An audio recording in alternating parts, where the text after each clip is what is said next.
মর্তে আসছেন মা দুর্গা, সে আনন্দে মাতোয়ারা সনাতন ধর্মাবলম্বীরা। মাকে বরণ করতে তাই প্রস্তুতি চলছে পুরোদমে, কমতি নেই জাঁকজমকের। শরতের এই সময়টা পালদের যেন দম ফেলার ফুরসত নেই। দিনরাত এক করে ব্যস্ত সময় পার করছেন প্রতিমা তৈরিতে। প্রতিমা তৈরির কাজ শেষ পর্যায়ে নিয়ে এসেছেন কারিগরেরা। দুর্গা প্রতিমা ছাড়াও এরই মধ্যে তৈরি হয়ে গেছে লক্ষ্মী, গণেশ, সরস্বতী ও কার্তিকের প্রতিমা। এখন চলছে আনুষঙ্গিক নানা কাজ, আর এসব কাজ শেষ হলেই শুরু হয়ে যাবে রং আর সাজসজ্জার কাজ। কারিগরেরা জানান, পূজার আগে সব কাজ শেষ করতে ব্যস্ততার শেষ নেই তাদের। প্রতিমা তৈরির কাজ প্রতিমা তৈরির কাজ এখন মাটির কাজ শেষ মুহূর্তে। এখন একটা গোলা মাটি আছে, এটা দেওয়ার পরে কাজ শেষ। হারবাজি লাগানোর পরে তারপরে রং করাতে হবে। ধরেন রং করতে হবে, পুজো হলো মাস শিনের আপনার বাংলা 25 তারিখে, অক্টোবরের 10 তারিখে, ধরেন অক্টোবরের 6 তারিখে আমরা এখানে রংটা শেষ করব। কতক্ষণ কাজ করতে হচ্ছে সারাদিন? ধরেন আমাদের সকাল 7টা থেকে ওটা কাজের একটা অনুমান বুঝে ধরেন রাত 10টা, 11টা, 12টাও করতে হবে। আবার এমন আছে 8টা 9টাও শেষ করে দিয়েছে। যেদিন কাজের একটা চাপ, যেদিন মাটির কাজ, এটা তো যখন বাঁচবে তখন করে যেতে হবে, এটা রাইখে আর যাওয়ার নেই। এই মাটির কাজ তো মহামারী করোনা ভাইরাস সংক্রমণ পরিস্থিতির কারণে প্রতিমা তৈরির কাজ আগের চেয়ে কমে গেছে। এতে পরিবার নিয়ে বিপাকে পড়েছেন তারা।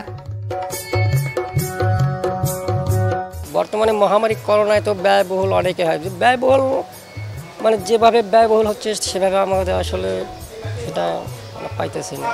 বর্তমানে কাজ সারা বাংলাদেশে এই করোনার জন্য তো কাজ কম স্বাভাবিক। আমাদের তো একটু বেশি, আমাদের শিল্প সেই আমাদের বর্তমানে এখন কাজ একদমই খুবই কম। করছিলাম আপনার 10টা প্রতিমা, বছর 7টায় আমাদের সমাপ্তি। মাঝখানে ভয়াবহ একটা করোনার একটা চাপ দিল অনেক, ওই জন্য ঢাকাও আসতে পারতেছি না। দেশেও কাজ করবে কিনা মানুষে খুব একটা হতভম্ব হয়ে তারা। এখন বর্তমানে কাজ তো পূজাটা শেষের পথে আগাই গেছে, এখন বর্তমানে আমরা তো পারতেছি না কাজ আসলেও করার। করোনা পরিস্থিতিতে গত বছর পূজার আয়োজন হয়েছিল সীমিত পরিসরে, এবারও সংক্রমণ থামেনি। তবু গত বছরের তুলনায় বাড়ানো হয়েছে পুজোর পরিসর, যদিও সেটি স্বাভাবিক সময়ের মতো নয়। প্রতি বছরের ন্যায় এবারও আমাদের প্রস্তুতি অনেক ভালো। আমাদের প্রতিমা, আপনারা দেখতে পাচ্ছেন যে আমাদের প্রতিমা অলরেডি মাটির কাজটা শেষ হয়েছে এবং রঙের কাজ শুরু হবে। গেটের কাজও প্রায় শেষ পর্যায়ে। তো আমাদের এবারের যে বিষয়গুলো রয়েছে তার মধ্যে হচ্ছে পূজার যেই বিষয়গুলো, সেগুলোর মধ্যে আমাদের সাংস্কৃতিক অনুষ্ঠান আমরা ধর্মীয় আদলেই করব এবং স্বল্প পরিসরে যতটুকু করা যায় ততটুকু করব। আর আমাদের যে অঞ্জলি প্রদান হবে, অঞ্জলি প্রদান আমরা পর্যায়ক্রমে শিফটিং করে 3-4 গ্রুপে করে তারপরে করব। যেহেতু ভক্ত আগমন তো ঘটবেই, তো স্বাস্থ্যবিধি যতটুকু মেনটেন করা যায় আমরা সর্বোচ্চ চেষ্টা করব। আমাদের যে এখন যেই পরিস্থিতি, মণ্ডপের কাজও চলছে, ধোয়া মোছার কাজ চলছে এবং দেবীর যে আগমনী বার্তা এবং যে সুর, আপনারা জানেন যে 6 তারিখে আমাদের মহালয়া রয়েছে।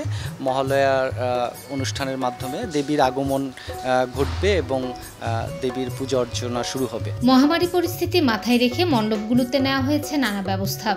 আসলে করোনা পরিস্থিতি আপনি জানেন যে বিগত সময়ের চেয়ে করোনা পরিস্থিতি একটু উন্নতির দিকে আছে এবং সেই জায়গা থেকে ভক্তদের আগমন বেশি ঘটবে এবং আমাদের যে গতবারের যেই প্রস্তুতি তার চাইতে আমাদের এবারের প্রস্তুতি একটু জাঁকজমকপূর্ণই হবে।